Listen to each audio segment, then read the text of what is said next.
मौन को लेकर पूज्य उड़िया बाबा जी के वचन बार बार प्रेरित करते हैं कि उड़िया बाबा जी के अनुसार मौन हमें ईश्वर के पास ले जाता है। मौन ब्रह्म की ओर, मौन आत्मा का साक्षात्कार, मौन जीवात्मा से परमात्मा तक पहुंचाने की सीढ़ी। आता महाराज जी, क्या मौन से, मानसिक मौन और वाचिक मौन से विरह की अनुभूति और प्रगाढ़ होती है? और बिल्कुल बिल्कुल 100% इसमें कोई एक भी परसेंट संशय नहीं, क्योंकि वाणी से सबसे ज्यादा अपराध बनता है।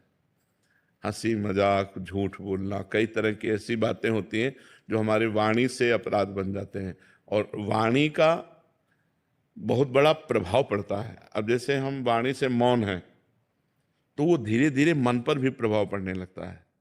आप देखो, कुछ दिन मौन जैसे आप हैं तो बोलने की जैसे तो एक उदासी छा जाएगी। अब बोल सकते नहीं तो फिर एकांत का मन करेगा कि हम किसी से मिले ना, किसी से जुले ना। पर जैसे जिसका व्यापार है या नौकरी है या अन्य साधनों में रत है और साधनरत है, तो मतलब विचार मौन रहना चाहिए।